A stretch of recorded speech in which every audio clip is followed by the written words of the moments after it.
সময় ও দিকে আসতো সে যে কোনো আমার স্ত্রীকে ওখান থেকে নিয়ে লাড়ি দিয়ে স্বামী স্ত্রী তোমার দড়ি দড়ি ছোড়ার জন্য এখানে লাড়ি দিয়ে বাইয়ে দিন মালিক মালিকের সিঙ্গাতে এদিন বাইয়ে বসায় বাইয়ে তারপরে ছুরি ছুরি যখন বললো আমার নাতি নাতি দাদির কাছে আইয়ে নাতি নাতি আসাই নাসা দিল তারপরে লাগে এই দৃশ্য এটার নাম হলো দৃশ্য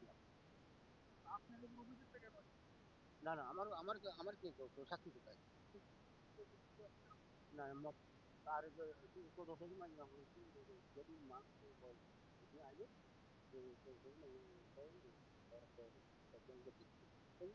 না না না আমি আমি আমার আদর না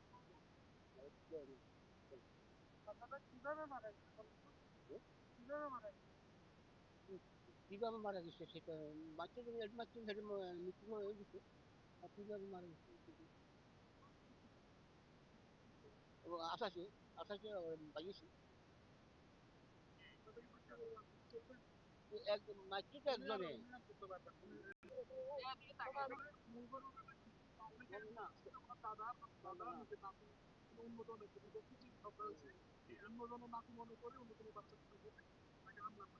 এখানে এখানে বিষয়টা হচ্ছে যে কি আমাদের জায়গা জমি নিয়ে বিরোধ চলতেছে বিগত 17-18 বছর পর্যন্ত।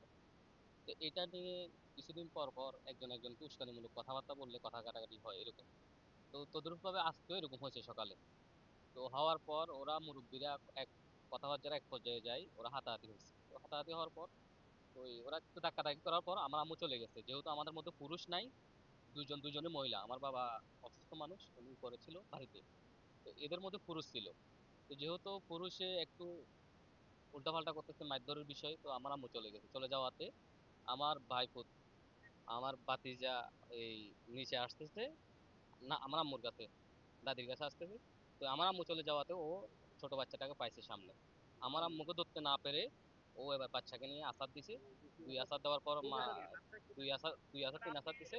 দেওয়ার পর তারপর হচ্ছে যে কি লাঠি দিয়ে আঘাত করছে। আঘাত করার এক পর্যায়ে তো পরবর্তীতে মানুষজন আসছে, আসার পর হাসপাতাল নিছে।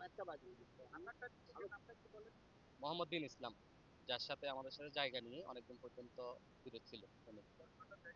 হ্যাঁ হ্যাঁ হ্যাঁ, জায়গা নিয়ে বিরোধের কারণে তো এই অনেকজন মানুষজন জড়ো হয়েছে। জড়ো হওয়ার পরে এক পর্যায়ে হাসপাতাল নেওয়ার পর তারপর মৃত্যু হয়েছে।